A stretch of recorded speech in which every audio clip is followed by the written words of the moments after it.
You don't need a title to lead. You need the courage to start moving before the world believes in you. Empires don't rise from luck. They rise from obsession, discipline, and vision so fierce it pulls mountains from the earth. You might have nothing now, no army, no name, no backing. But if you can train your mind to believe in the invisible, you can bring the impossible into existence. I began with nothing but resolve. You can too. The only question is, will you move or will you wait? Subscribe to our channel if you're ready to master your mind, and tell us, where are you watching from? Belief is not a feeling. It is a decision. It is the moment you stop asking if something is possible and start demanding that it become inevitable. When I looked at the map of Europe, I did not see established kingdoms and ancient dynasties. I saw territory waiting to be claimed by someone with the vision to take it. You sit there now, perhaps in a small room, with small means, surrounded by small thinkers. They cannot see what you see. They cannot feel the fire that burns in your chest when you close your eyes and imagine what you will build. Good. Their blindness is your advantage. Their doubt is your fuel. Here's what most people don't understand about belief. It does not require evidence. It creates evidence. Every empire that has ever risen began in the mind of someone who refused to accept the world as it was. They saw what could be, and they believed it with such intensity that reality had no choice but to bend. When I crossed the Alps, my generals said it was impossible. The weather was brutal, the terrain was treacherous, the logistics were a nightmare. But I had already seen us on the other side, victorious, with Italy at our feet. That vision was more real to me than the snow beneath my boots or the doubt in their voices. We crossed because I had already crossed in my mind 1,000 times. Your empire begins the moment you stop hoping and start knowing. Hope is passive. It waits for conditions to improve. Knowledge is active. It creates the conditions it requires. When you truly know that your vision will manifest, you stop looking for permission and start taking action. But let me ask you this. What happens when everyone around you thinks you're insane? What happens when your family questions your judgment, when your friends suggest you be more realistic, when society tells you to know your place? This is not opposition. This is opportunity. The crowd cannot see beyond their circumstances because they have trained their minds to accept limitations. You must train your mind to reject them. Every morning, before you face the world, you must reinforce your vision. See it, feel it, breathe it, make it more real than the chair you sit in. I began with nothing but an unshakable belief that I was destined for greatness. Not hope, not wishful thinking, absolute certainty. This certainty became my compass when the path was unclear, my strength when others wavered, my fuel when resources ran low. Your empire is waiting. It exists already, in the realm of possibility. The only question is whether you will claim it or let someone else with stronger belief take what should be yours. Stop waiting for the world to believe in you. Start believing in yourself with such force that the world has no choice but to follow. Waiting for perfect conditions is cowardice. Begin with the little you've got and make it count. I had 40,000 men when I should have had 100,000. I had cannons that were outdated and supplies that were scarce. My enemies had every advantage: better funding, established alliances, superior numbers. But here's what they didn't have: the ability to maximize what they possessed. Excellence is not about having everything. It's about extracting everything from what you have. When I took command of the army of Italy, it was demoralized, unpaid, and poorly equipped. But I saw potential where others saw problems. I saw speed where they had weight. I saw hunger where they had comfort. You tell yourself you need more money, more connections, more time, more knowledge. These are excuses dressed as reasons. The truth is harsh but liberating. You have enough to begin. You have always had enough to begin. The question is whether you have the courage to start moving with incomplete resources. I revolutionized warfare, not because I had superior armies, but because I refused to fight by the old rules. While my enemies moved their massive forces slowly and predictably, I moved fast with smaller, concentrated strikes. I turned their strengths into weaknesses and my limitations into advantages. Your current situation is not your permanent reality. It is your raw material. Every limitation you face is information about how to innovate. Every resource you lack forces you to become more creative with what remains. Scarcity breeds ingenuity. Abundance breeds complacency. But let me ask you this. What are you hoarding that you should be using? What knowledge sits unused in your mind? What connections remain unmade? What opportunities pass by while you wait for better ones? Perfection is the enemy of progress. Progress is the enemy of your competitors. When I crossed into Italy, I didn't wait for ideal conditions. I created them. I moved so quickly that my enemies couldn't coordinate their responses. I struck where they were weakest while they were still planning their strengths. Speed became my multiplier. Decisiveness became my weapon.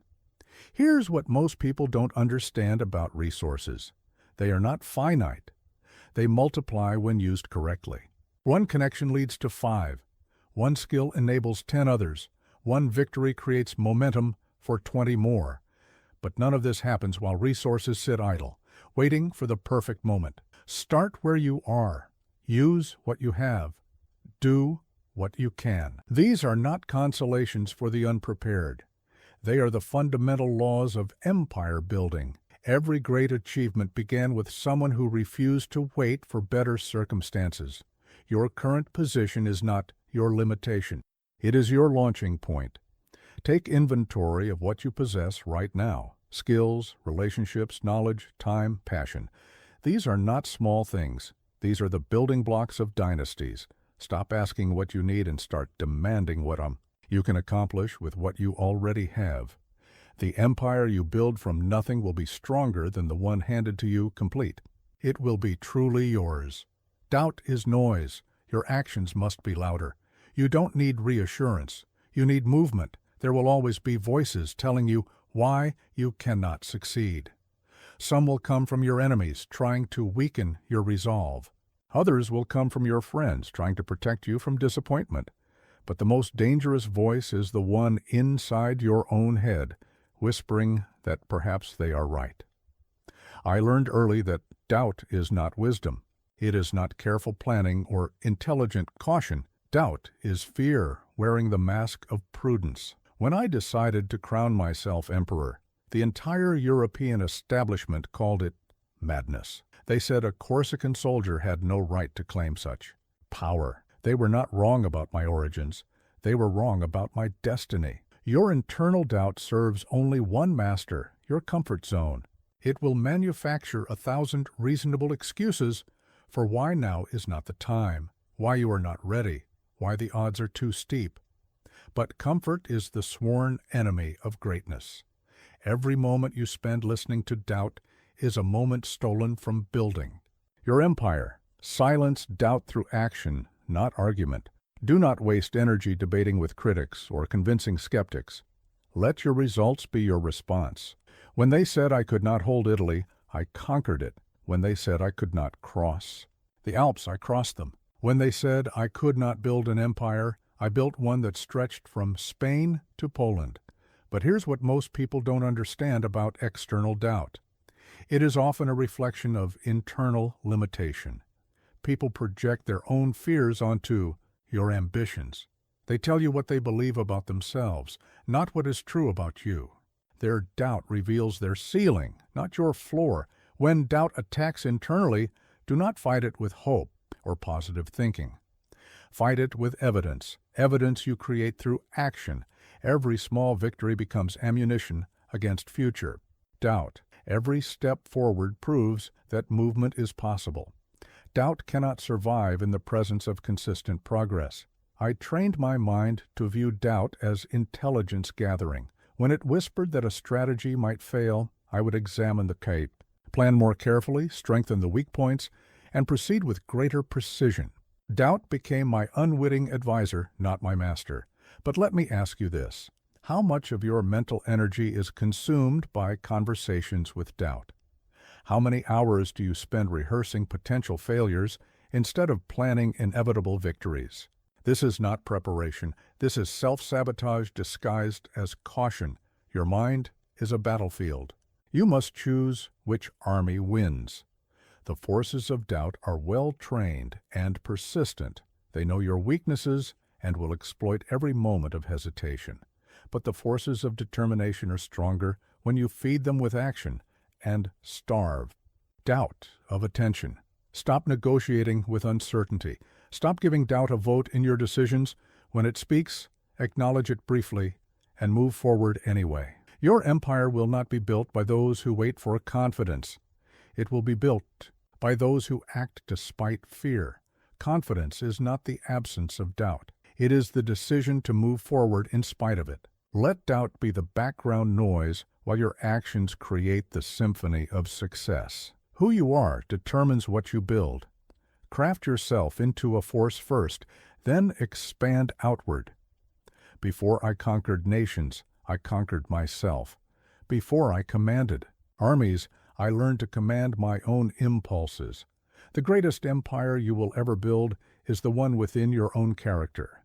Everything else is merely an extension of that internal kingdom. I was not born Napoleon Bonaparte, Emperor of the French. I was born Napoleone Bonaparte, a minor noble from Corsica with limited prospects. But I understood something that most people never grasp.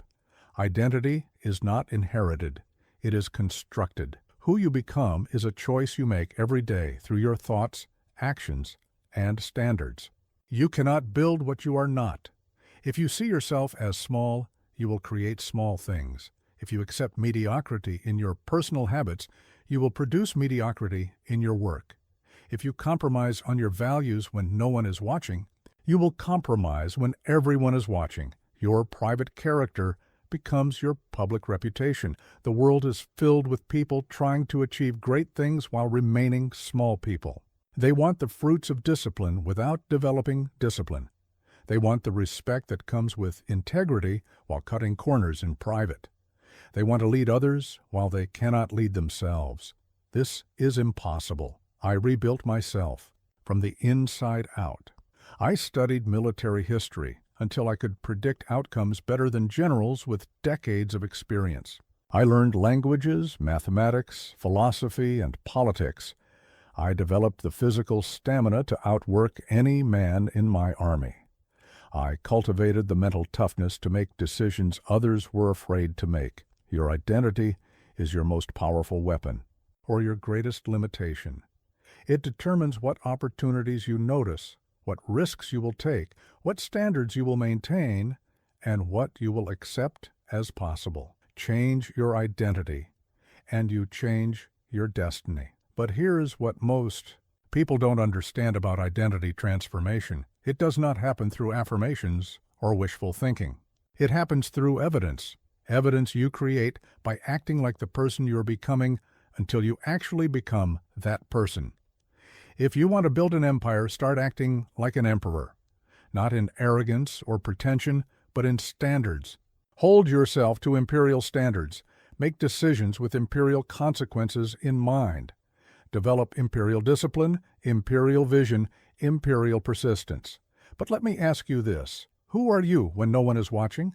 What choices do you make in private that either strengthen or weaken the person you claim to be? Your empire will only be as strong as your character, as lasting as your integrity, as great as your personal standards. Every morning, you have the opportunity to reinforce your identity or undermine it. Every decision is a vote for the type of person you are becoming. When you choose discipline over comfort, you become disciplined. When you choose excellence over adequacy, you become excellent. When you choose leadership over followership, you become a leader. The beautiful truth is this: you do not need permission to upgrade your identity. You do not need credentials or approval or perfect circumstances. You simply need to start acting like the person your empire requires you to become. Stop waiting to feel worthy of your dreams. Start building the character that makes you worthy of them. Your empire is waiting for you to become the person capable of building it. Before you command men, command your own instincts. Let discipline be your daily general. An army without discipline is a mob. A mind without discipline is chaos. A life without discipline is an accident waiting to happen. I learned this truth not in the academies, but in the brutal reality of campaign after campaign, where undisciplined forces, no matter how brave or numerous, crumbled before organized, disciplined opponents. Discipline is not punishment. It is not restriction. It is freedom. Freedom from the tyranny of your impulses, your emotions, your momentary weaknesses. When you master discipline, you master yourself. When you master yourself, you can master anything. I rose at 4 every morning, not because I had to, but because I chose to. While others slept, I studied maps, reviewed reports, and planned the day's operations. This was not sacrifice. This was investment. Every hour of discipline was an hour of advantage over my enemies, who were slaves to comfort. Your greatest enemy is not the competition. It is not the economy or your circumstances or bad luck. Your greatest enemy is the part of you that wants to quit when things get difficult, that seeks the easy path when the right path is hard, that chooses immediate pleasure over long-term. Power, discipline begins with small things and grows into great things. It starts with making your bed when you don't want to, reading when you'd rather watch, exercising when you'd rather rest, working when you'd rather play. These seem insignificant, but they are the building blocks of an invincible character. Here's what most people don't understand about discipline. It is not about perfection. It is about consistency. It is not about never falling down. It is about getting up faster each time you fall. It is not about feeling motivated. It is about acting regardless of how you feel. When I conquered Europe, it was not because I was the most talented general. It was because I was the most disciplined. While my enemies debated and delayed, I decided and acted. While they waited for perfect conditions, I created conditions through movement. While they preserved their comfort, I sacrificed mine for victory. But let me ask you this. What is your discipline costing you by its absence? What opportunities are you missing because you cannot control your impulses? What empire remains unbuilt because you choose comfort over control? Every undisciplined moment is a vote against your future self. Discipline is a muscle. The more you use it, the stronger it becomes. Start small. Choose one area of your life and impose absolute standards. Master that area completely before expanding to the next. Do not try to revolutionize everything at once. Build discipline like you build an empire, territory by territory, victory by victory. Your current level of discipline is creating your current level of results. If you want different results, you need different discipline. If you want imperial results, you need imperial discipline. There is no other way. I commanded 500,000 men because I first learned to command myself. I conquered nations because I first conquered my own weaknesses. I built an empire because I first built unbreakable habits that served my vision rather than my comfort. The path to greatness runs directly through discipline. There are no shortcuts, no exceptions, no alternative routes. You can choose discipline or you can choose regret, but you cannot choose both. Your empire awaits your decision. Passive goals create average results. If your empire doesn't scare you, it's not worth building. Small dreams are an insult to your potential. They are the refuge of those who have accepted mediocrity as their Waitotso, ceiling and comfort as their god. When I envisioned my empire, it was not a modest expansion of French territory. It was the complete restructuring of European civilization under a single, unified code of law and leadership. Your vision must be so audacious that it makes reasonable people uncomfortable. It should be so ambitious that when you speak it aloud, others question your sanity. If your goals fit neatly within conventional thinking, they are not goals. They are wishes dressed up as ambitions. I did not set out to win a few battles. I set out to redefine warfare itself. I did not aim to improve France marginally. I aimed to make France the center of a new world order. I did not seek to be a successful general. I sought to be the architect of a new age. This was not arrogance. This was necessity. Aggressive vision serves multiple purposes. First, it attracts the kind of people who are capable of extraordinary things. Mediocre goals attract mediocre people. World-changing visions attract world changers. Second, it forces you to develop capabilities you never knew you possessed. You cannot achieve impossible things with ordinary methods. When you set targets that seem unreachable, you must become unreachable yourself. You must develop skills, connections, strategies, and mental frameworks that match the magnitude of your ambition. The vision does not just describe what you will build, it describes who you must become to build it. But here's what most people don't understand about aggressive vision. It is not about recklessness or unrealistic expectations. It is about refusing to accept artificial limitations imposed by others or by your past experiences. Every limitation is data, not destiny. Every obstacle is information, not a stop sign.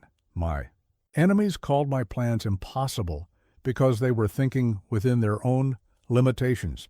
They could not conceive of moving armies at the speed I moved them, coordinating attacks across the distances I coordinated them, or maintaining supply lines through the territories I conquered. Their vision was constrained by their current capabilities. Mine was constrained only by the laws of physics. But let me ask you this: what would you attempt if you knew failure was impossible? What empire would you build if resources were unlimited? What impact would you have if fear was not a factor? These are not fantasy questions. They are blueprints for your true potential. Your aggressive vision will be tested. People will tell you to be realistic, to lower your expectations, to settle for something more achievable.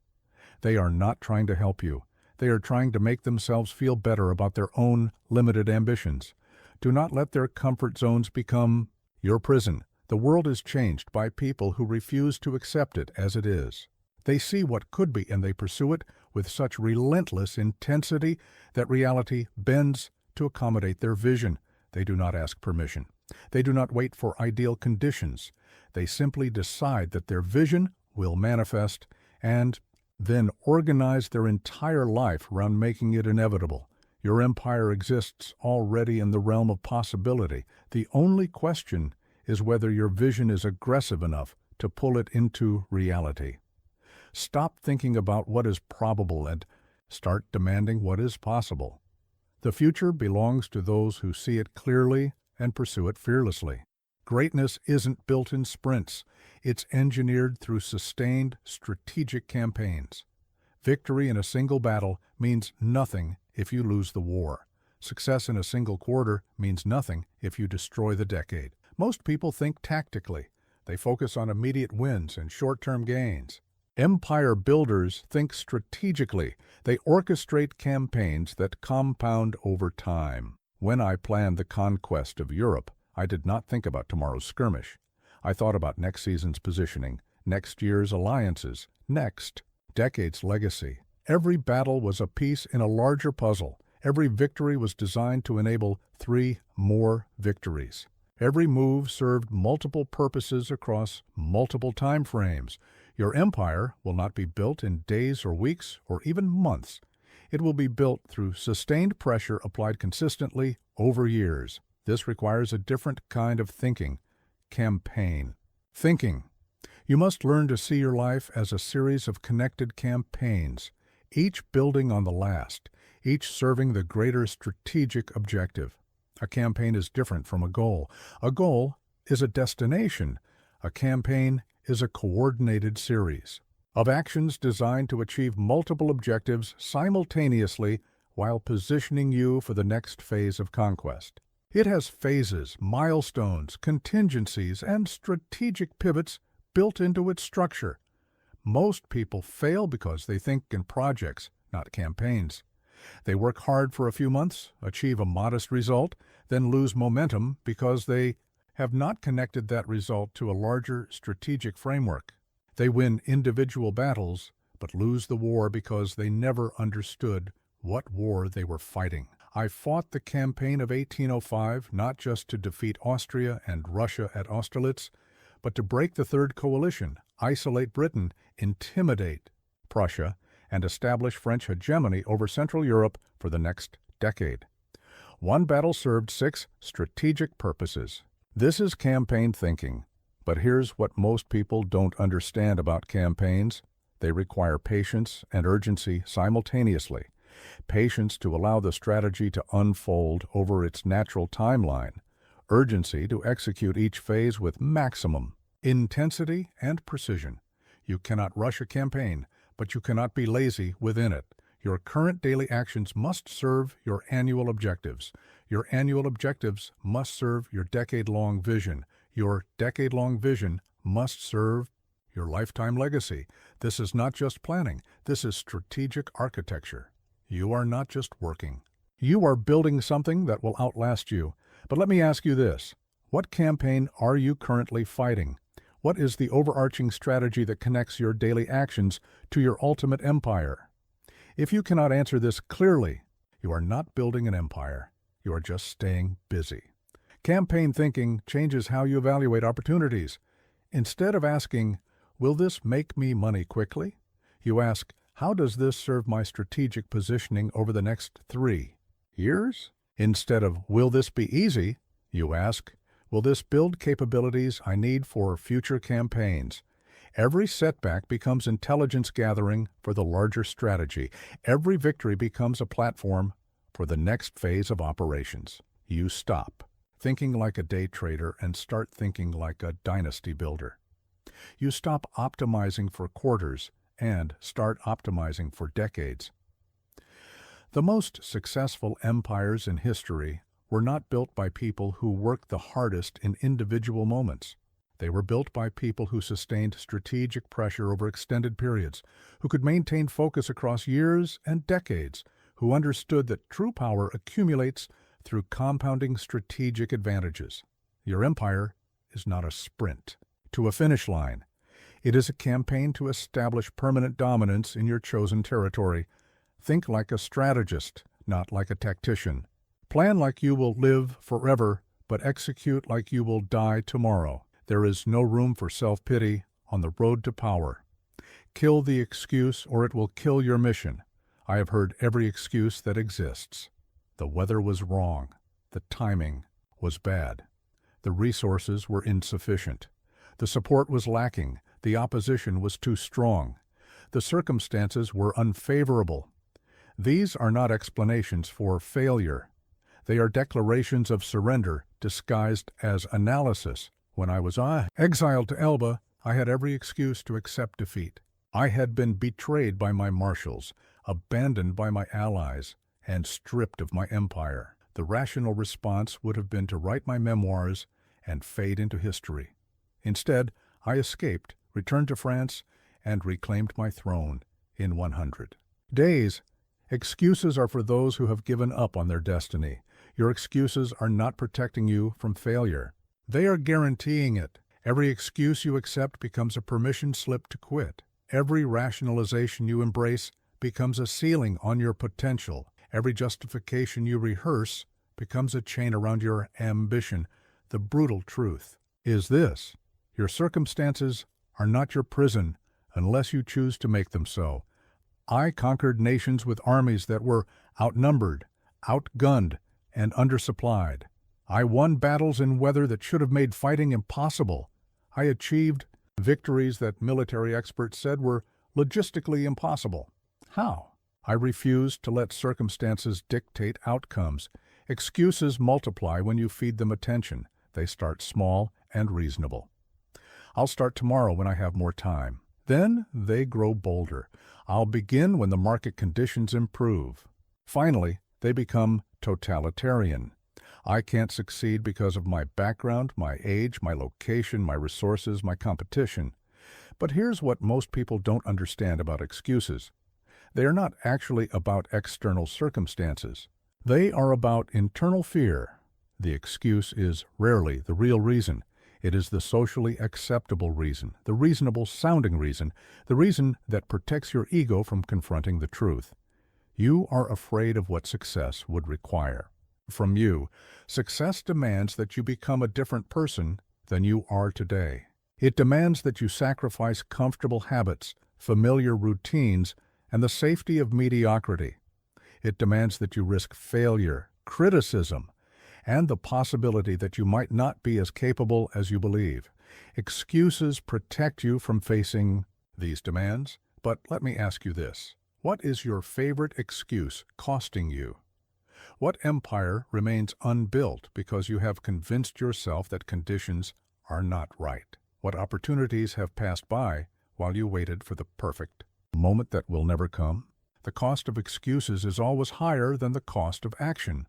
I learned to view excuses as enemy intelligence. When my mind offered me a reason to delay or quit or lower my standards, I would examine that reason carefully. Was it based on genuine constraints or manufactured fear? Was it protecting me from real danger or imaginary threats? Was it serving my empire or my comfort? Stop negotiating with excuses. Stop entertaining them, analyzing them, or giving them voice in your decisions. When an excuse appears, acknowledge it briefly, and then ask a better question. Given these circumstances, what is still possible? What can I control? What action can I take right now? Your empire will not be built by someone who had perfect conditions. It will be built by someone who refused to let imperfect conditions become permanent excuses. The greatest victories in history were achieved by people who had every reason to quit and chose to advance instead. Burn the excuses before they burn out your dreams. Your mission is too important to be sacrificed on the altar of rationalization. The world needs what you have to offer, regardless of your circumstances. Stop explaining why you cannot, and start proving that you will. You must protect your attention like territory. What you let in shapes what you put out. In war, the general who spreads his forces across too many fronts loses on all fronts. In life, the person who spreads their attention across too many priorities achieves nothing of significance. Focus is not just helpful for building an empire. It is absolutely essential. I could have conquered Europe faster if I had tried to fight every enemy simultaneously. Instead, I chose to defeat them one by one, concentrating my full force against each opponent before moving to the next. This principle of concentration of force applies to everything: armies, resources, and most critically, attention. Your attention is your most valuable asset. It is more precious than money because money can be replaced, but time and focus cannot.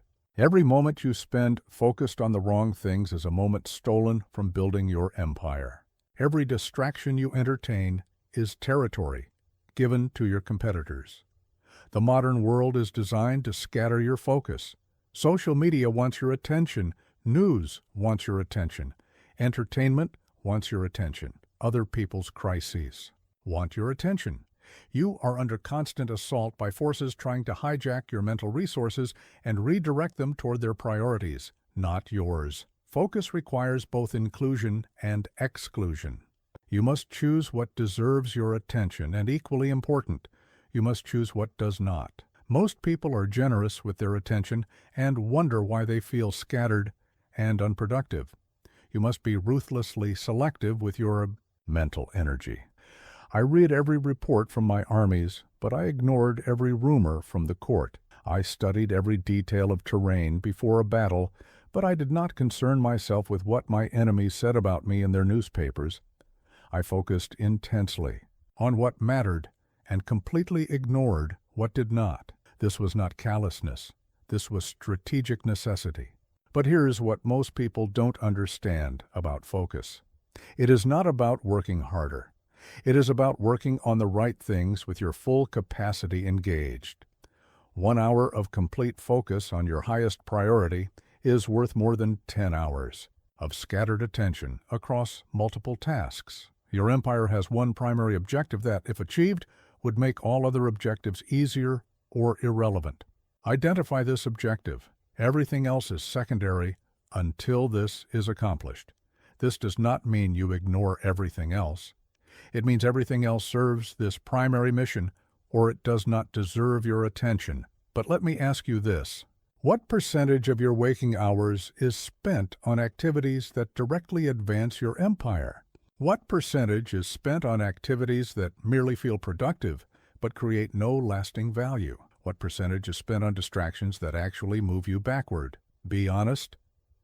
The answer will reveal why your progress is slower than it should. Focus is a practice, not a permanent state. Your mind will constantly try to wander toward easier, more comfortable activities. You must train it like you would train a soldier, with consistent discipline and clear standards. Every day, you must consciously choose where to direct your mental forces. Create barriers around your focus like you would create fortifications around a city. Establish specific times for specific activities. Eliminate unnecessary notifications, meetings, and commitments that do not serve your empire. Protect your peak energy hours like you would protect your most valuable possessions. The enemies of focus are not always obvious. Sometimes they disguise themselves as opportunities, networking, events, or learning experiences. But if they do not directly serve your primary mission, they are distractions, regardless of how reasonable they appear. Your empire will be built through the compound effect of focused effort applied consistently over time. Every day you maintain. Focus is a day you advance toward your objectives. Every day you scatter your attention is a day your competitors gain ground while you lose momentum. Guard your focus like you guard your life, because in the end, how you spend your attention determines how you spend your life, and how you spend your life determines what empire you build. Let others chase applause.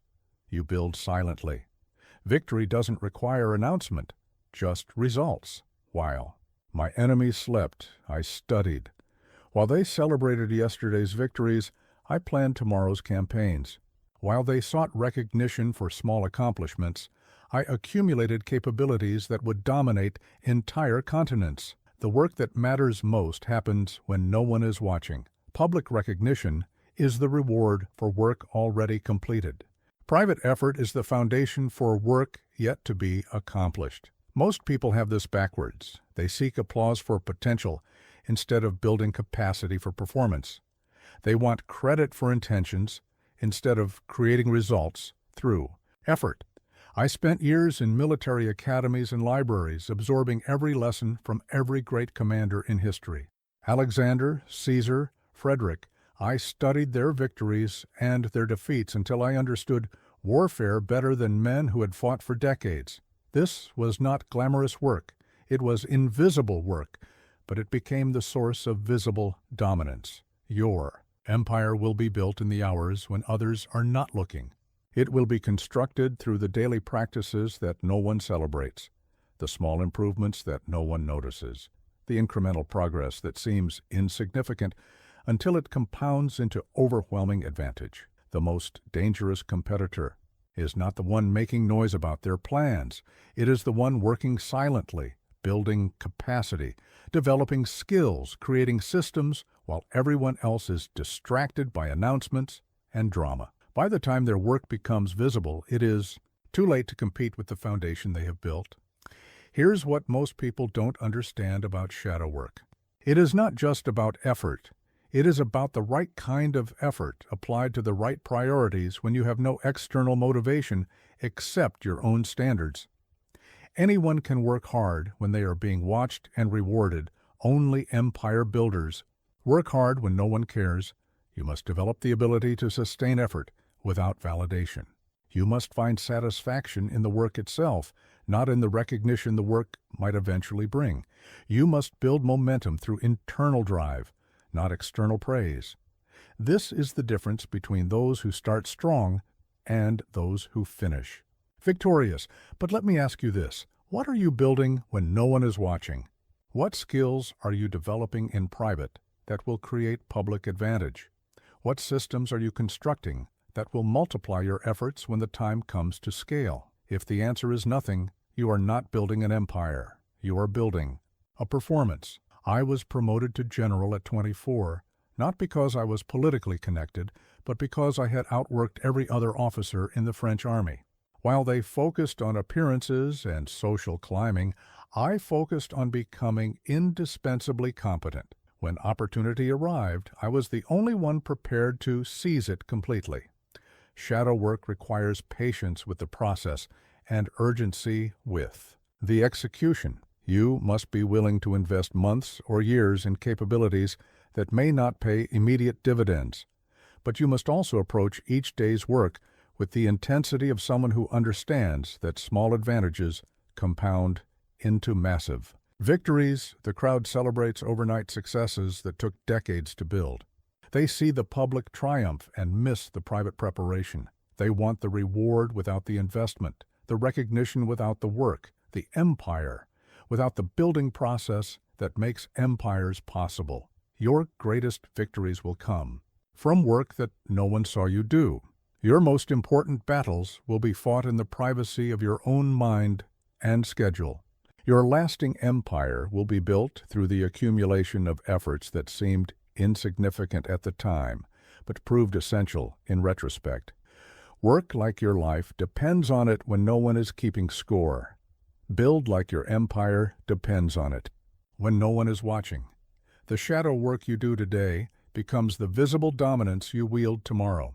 The world will eventually notice what you have built, but by then it will be too late for anyone to build what you have built. Opposition is not a stop sign. It's confirmation you're on the right path. Press harder. When I declared myself emperor, every monarchy in Europe united against me. The Third Coalition, the Fourth Coalition, the Fifth Coalition, they kept coming because they recognized what I represented, the end of their world and the beginning of mine. Their resistance was not evidence that I should retreat. It was evidence that I was succeeding. Resistance is proportional to threat. Small ambitions create small opposition. World-changing visions create world-changing resistance. If no one is trying to stop you, it is because what you are building poses no threat to anyone. This should concern you more than any opposition you might face. The people who resist your rise are often the same people who have the most to lose from your success. They have built their security around the current system. Your empire represents uncertainty for their comfort, change for their stability, and evidence that they could have achieved more if they had tried harder. I faced assassination attempts, military coalitions, economic blockades, and propaganda campaigns designed to destroy my reputation and my empire. Each attack was more proof that my vision was working. Each enemy that arose was confirmation that I was disrupting old power structures and creating new ones. Each setback was intelligence about what adjustments were needed. But here's what most people don't understand about resistance. It is not personal, even when it feels personal. It is systemic. You represent change, and systems resist change instinctively. The people opposing you are not necessarily evil or wrong. They are protecting what they know against what they fear. This perspective changes how you respond to opposition. Instead of taking it personally and becoming defensive, you can analyze it strategically and become stronger. Every attack reveals something about your opponent's weaknesses, fears, and strategies. Every criticism contains information about how to improve your approach. When critics called my military tactics reckless and unconventional, they were telling me exactly why those tactics were working. When political opponents called my legal reforms too radical, they were confirming that those reforms were successfully challenging established power. When enemies called my ambitions impossible, they were admitting that they could not imagine achieving what I was achieving. But let me ask you this. What resistance are you facing right now? What obstacles are appearing in your path? What people are questioning your vision or your methods? Do not see these as evidence that you should quit. See them as evidence that you are making progress toward something significant. Resistance often intensifies just before breakthrough. The old system fights hardest when it senses that its time is ending. Your competitors attack most viciously when they realize they cannot match your capabilities.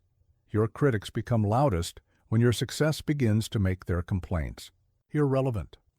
I learned to use resistance as fuel rather than allowing it to become friction.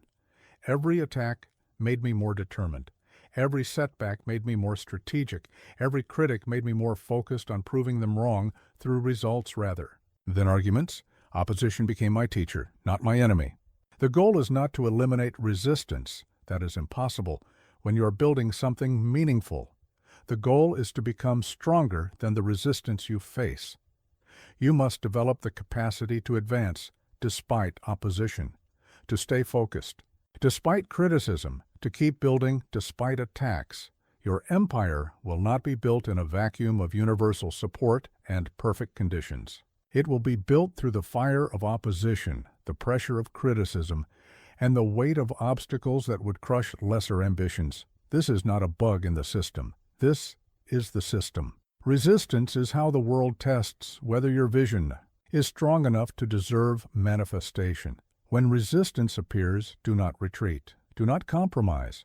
Do not seek to make everyone comfortable with your ambitions. Instead, press harder, work smarter, build stronger.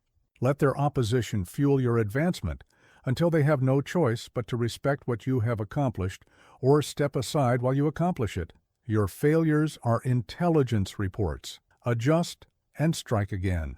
Every loss refines the weapon. Lost battles. Let me be clear about this. Austerlitz, Jena, Wagram. These were not my only engagements. I faced defeat at Leipzig, disaster in Russia, and final defeat at Waterloo. But here is what separated me from every other general of my era. I learned faster from failure than they learned from success. Failure is not the opposite of success.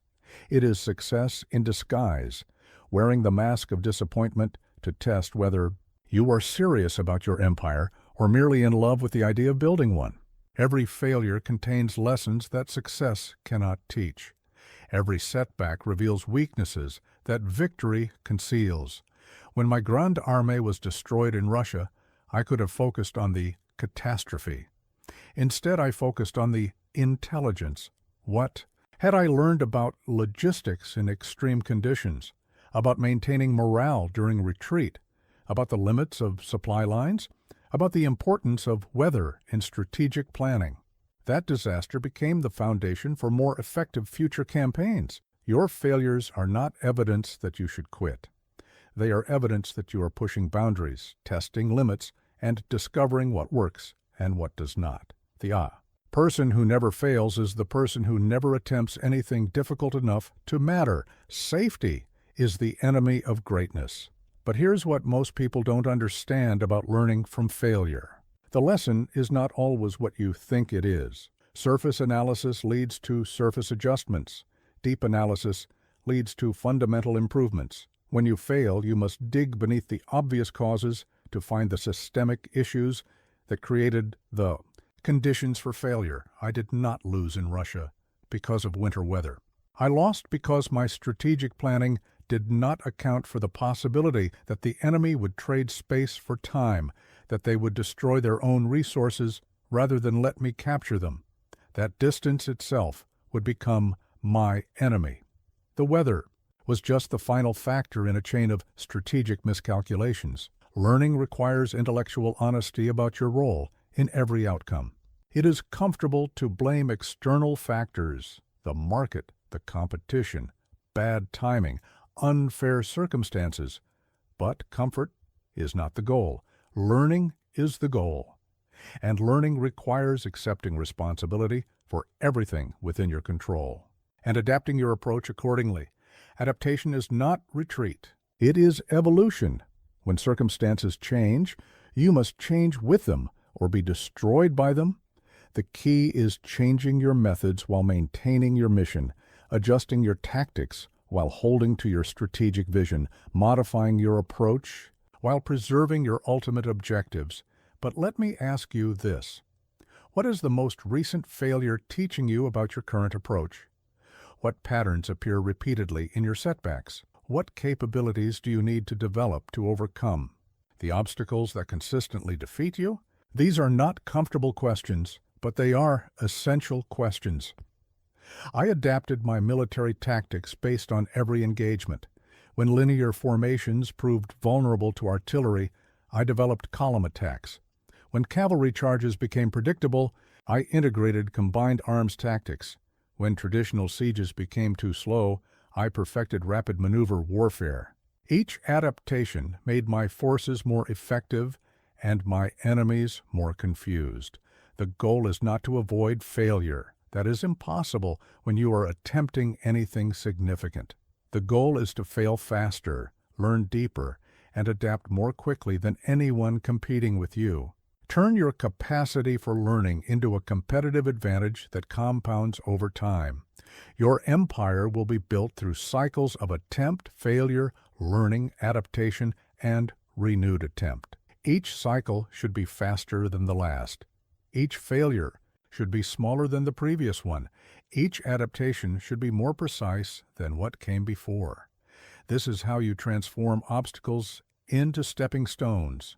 Do not fear failure. Fear learning nothing from failure. Do not avoid setbacks. Avoid making the same mistakes repeatedly. Do not hide from criticism. Hide from the arrogance that prevents you from hearing truth in criticism. Your empire depends on your ability to evolve faster than your environment changes. Don't just work. Build engines that work for you. Structure creates scale. Scale creates power. I could not personally command every regiment in my armies, oversee every supply line across my empire, or make every administrative decision in every conquered territory. But I could create systems that extended my decision-making capability, multiplied my strategic thinking, and ensured that my vision was executed consistently across vast distances and diverse situations. Your personal effort has limits. Your energy has limits. Your time has limits. But systems have no limits except the quality of their design and the consistency of their execution. When you build effective systems, you break free from the prison of personal capacity and enter the realm of scalable impact. Most people trade time for money, effort for results, presence for progress. They believe that success requires their constant personal involvement in every detail. This is not empire building. This is sophisticated slavery. You become the bottleneck in your own success, the limitation on your own growth. I created the Napoleonic Code not just to govern France, but to establish legal frameworks that could operate without my personal involvement while still reflecting my principles and vision. I developed military systems that allowed junior officers to make tactical decisions within strategic parameters I had established. I built administrative structures that could govern territories while I was campaigning elsewhere. Systems are not just procedures and processes. They are extensions of your thinking, multipliers of your capability, and guardians of your standards. A well-designed system performs at your level of excellence, even when you are not present.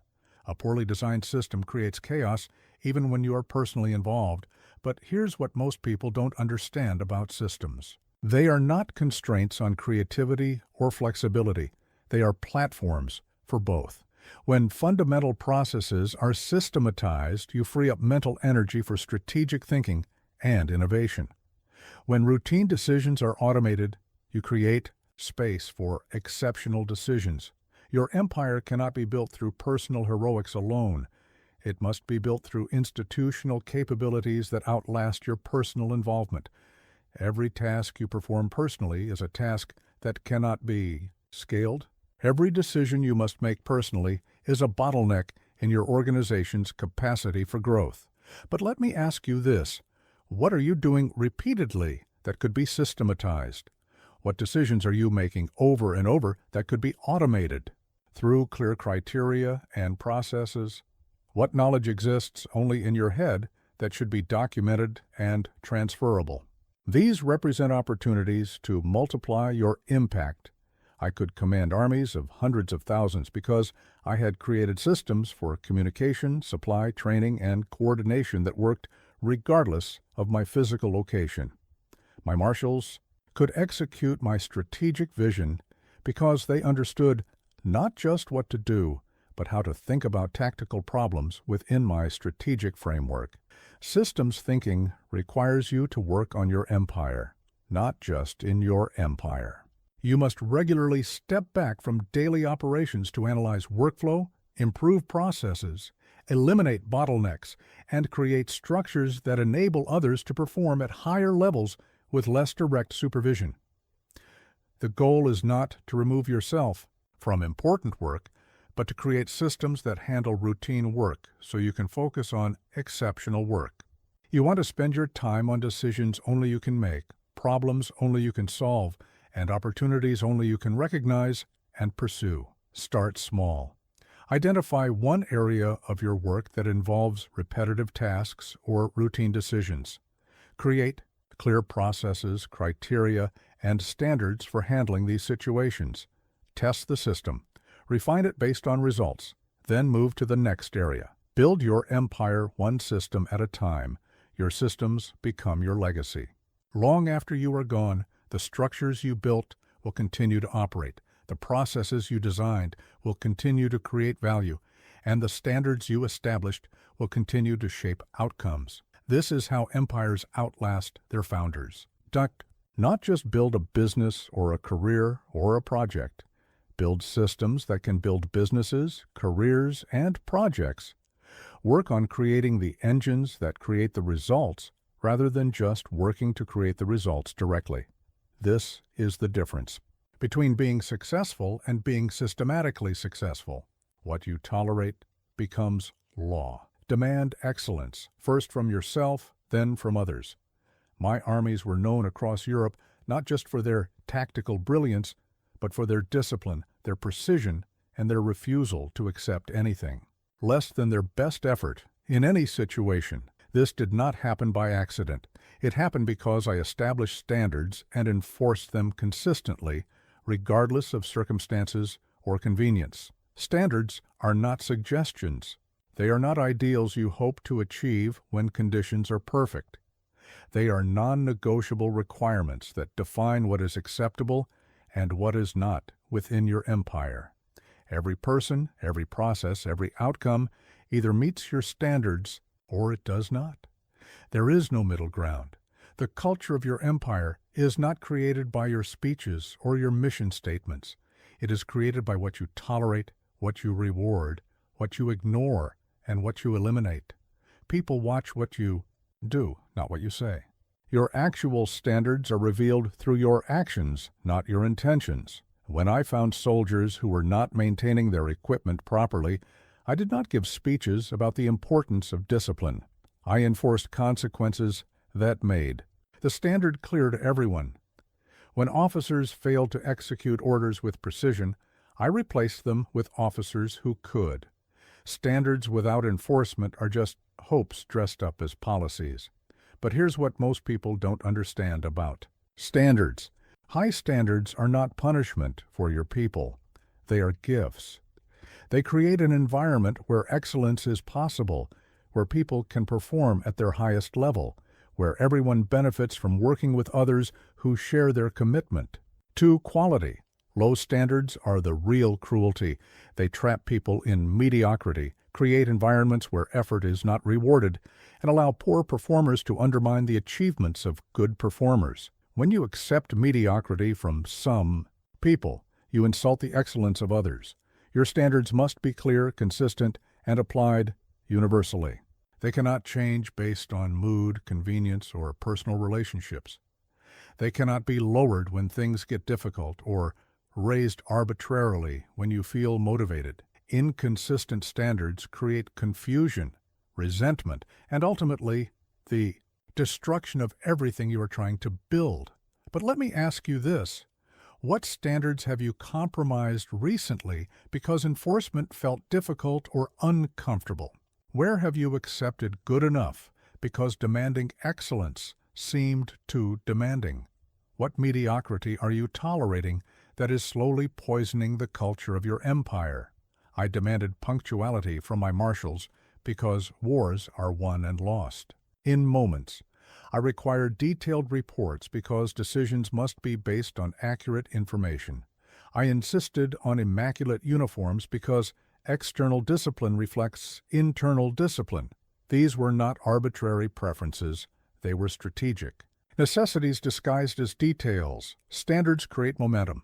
When everyone in your organization knows exactly what is expected and sees those expectations consistently enforced, they stop testing boundaries and start focusing on performance. Energy that was wasted on uncertainty gets redirected toward achievement. High standards are magnetic. They attract people who want to work at their highest level and repel people who prefer comfort over excellence. This is not a problem to be solved. This is a feature to be leveraged. Your standards become a recruiting tool for the kind of people your empire needs. Start with yourself. You cannot demand from others what you do not demand from yourself. Your personal standards set the ceiling for your organizational standards. If you cut corners in private, others will cut corners in public. If you accept mediocrity from yourself, you will get mediocrity from others. Document your standards clearly. Make them visible. Communicate them regularly. Enforce them consistently. Celebrate when they are exceeded. Address immediately when they are violated. Your standards are the foundation of your empire's culture, and culture determines whether your empire rises or falls. The world is full of organizations with talented people producing mediocre results because their standards are unclear, inconsistent, or unenforced. Do not let your empire become another casualty of compromised expectations. What you tolerate today becomes the law of your empire tomorrow. A true leader doesn't need to yell. He stands and people adjust. You must radiate control. I never had to raise my voice to command armies. When I entered a room, conversations stopped. When I studied a map, generals leaned forward. When I made a decision, it was implemented without question or delay. This was not because of my rank or my title. This was because of my presence, the unmistakable energy of someone who knows exactly where he is going and how to get there.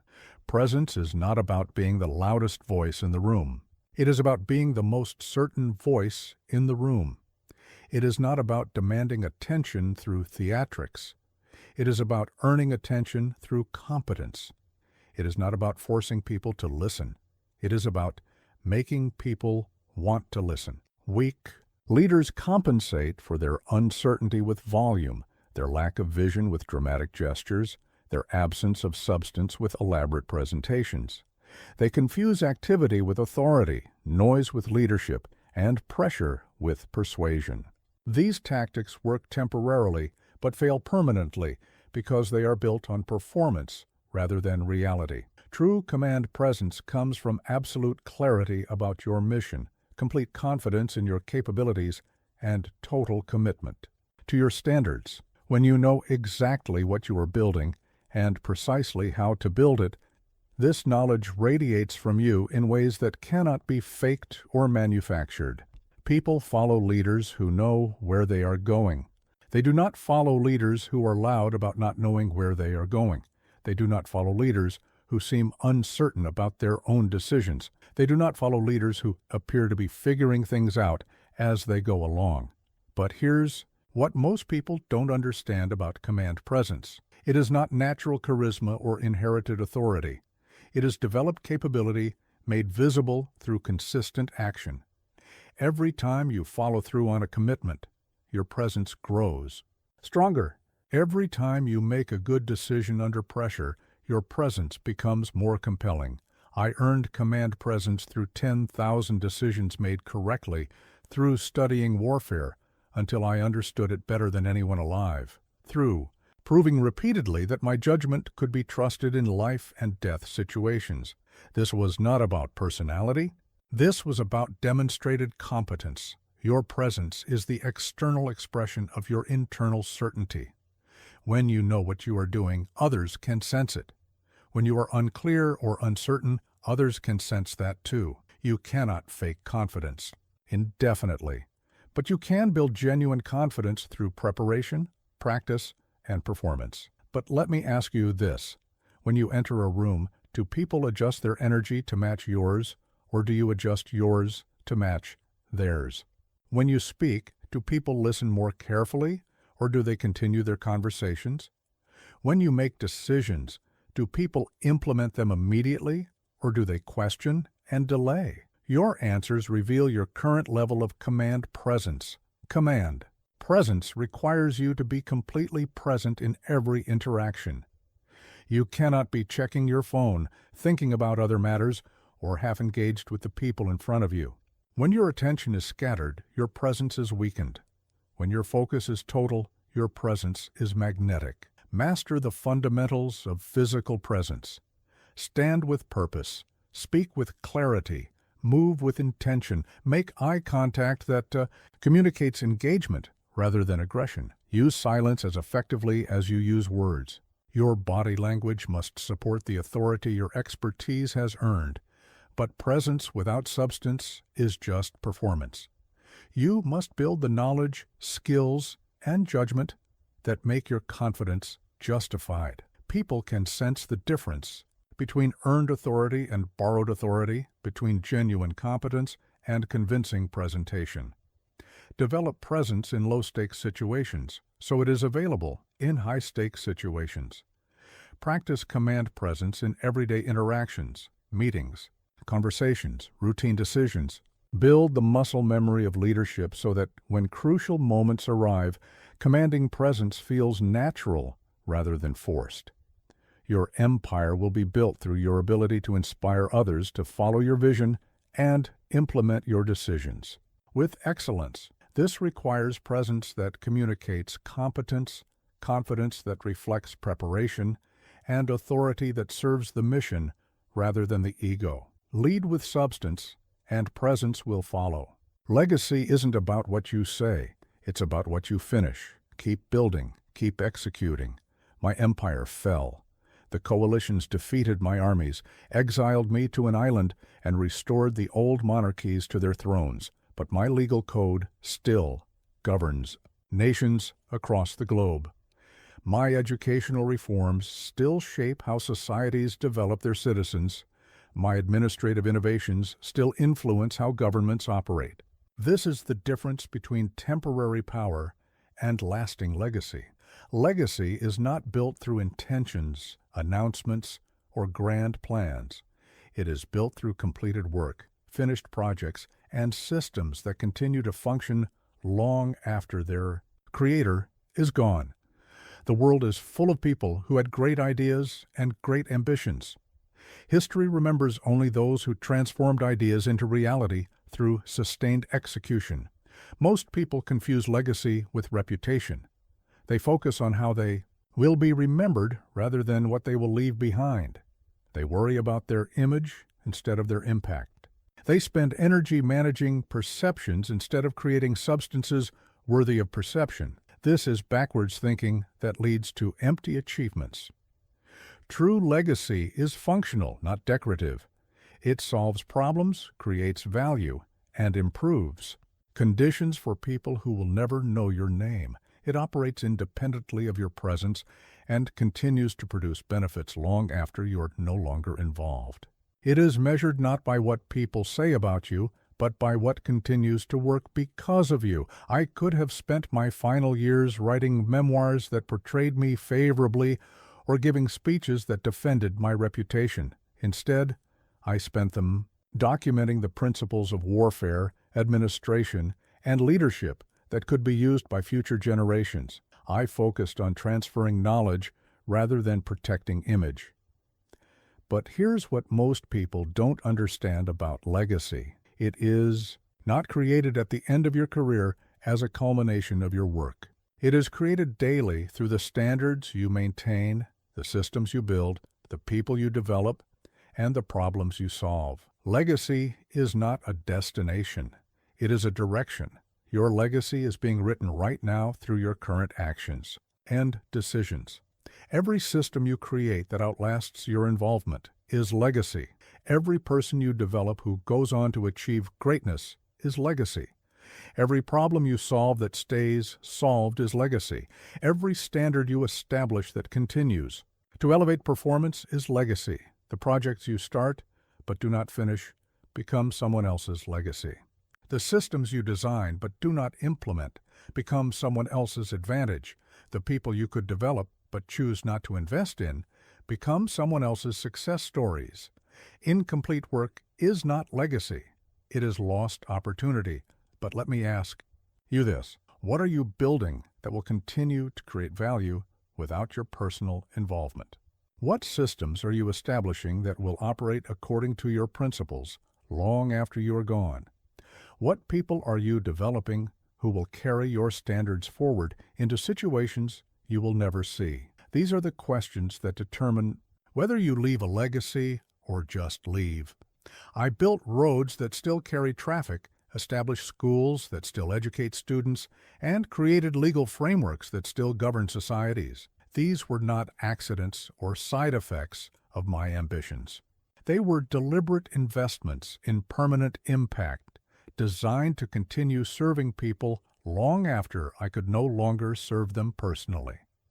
Focus on building things that last, rather than things that impress. Impressive achievements often fade. Quickly, lasting achievements continue to compound value over decades and centuries. The most powerful legacy is not the one that generates the most immediate attention, but the one that continues to matter when the attention has moved elsewhere. Your empire should be designed to outlast you. Its systems should operate without your constant involvement. Its people should be capable of making decisions consistent with your vision, even when you are not present to guide them. Its impact should continue to grow, even when you are no longer there to fuel its growth. Do not wait until the end of your career to think about legacy. Start building it now through the quality of your work, the durability of your systems, and the development of people who can carry your vision forward. Legacy is not what you leave behind. Legacy is what continues to move forward because of what you built. Every monument, every victory, it began in thought. Master your mind, and the world will follow. Before I conquered Europe, I conquered doubt. Before I commanded armies, I commanded my own thinking. Before I built an empire that stretched from Spain to Poland, I built an empire in my mind so complete, so detailed, so absolute, that physical reality had no choice but to conform to the vision I had created. Your mind is the first territory you must conquer. It is also the most important territory you will ever control. Everything you build in the external world is a reflection of what you have constructed in the internal world. Show me the quality of your thoughts, and I will predict the quality of your empire. Most people allow their minds to be battlefields where doubt fights vision, where fear argues with ambition, where past failures prosecute future possibilities. They think that thinking just happens to them, that they are victims of whatever thoughts appear.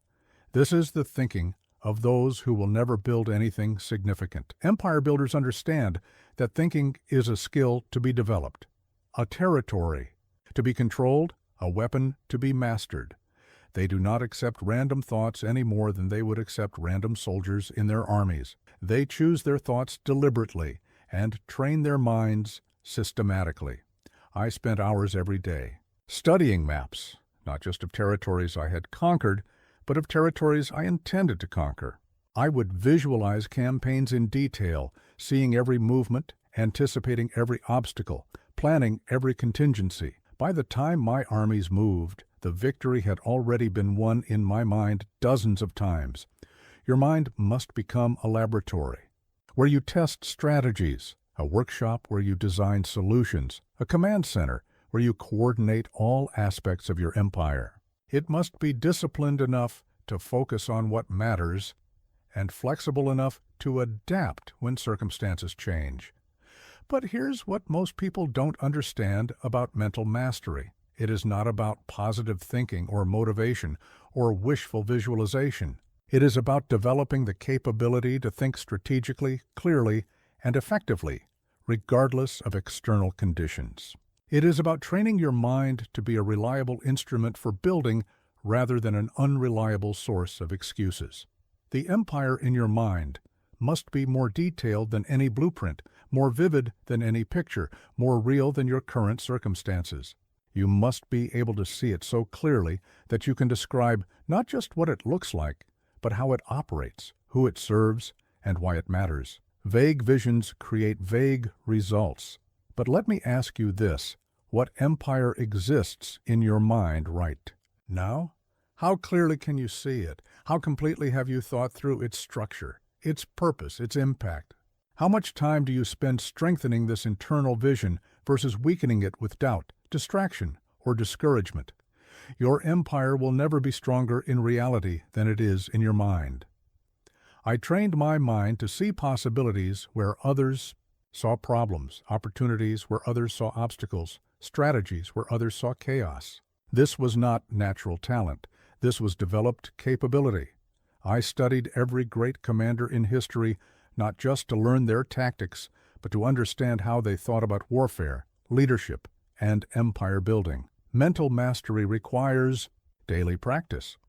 You must feed your mind with knowledge that serves your empire, thoughts that strengthen your vision, and ideas that expand your capabilities. You must starve it of information that weakens your resolve, thoughts that diminish your confidence, and influences that lower your standards. Your mind is either working for your empire or against it. There is no neutral position. Every thought either moves you closer to your vision or further from it.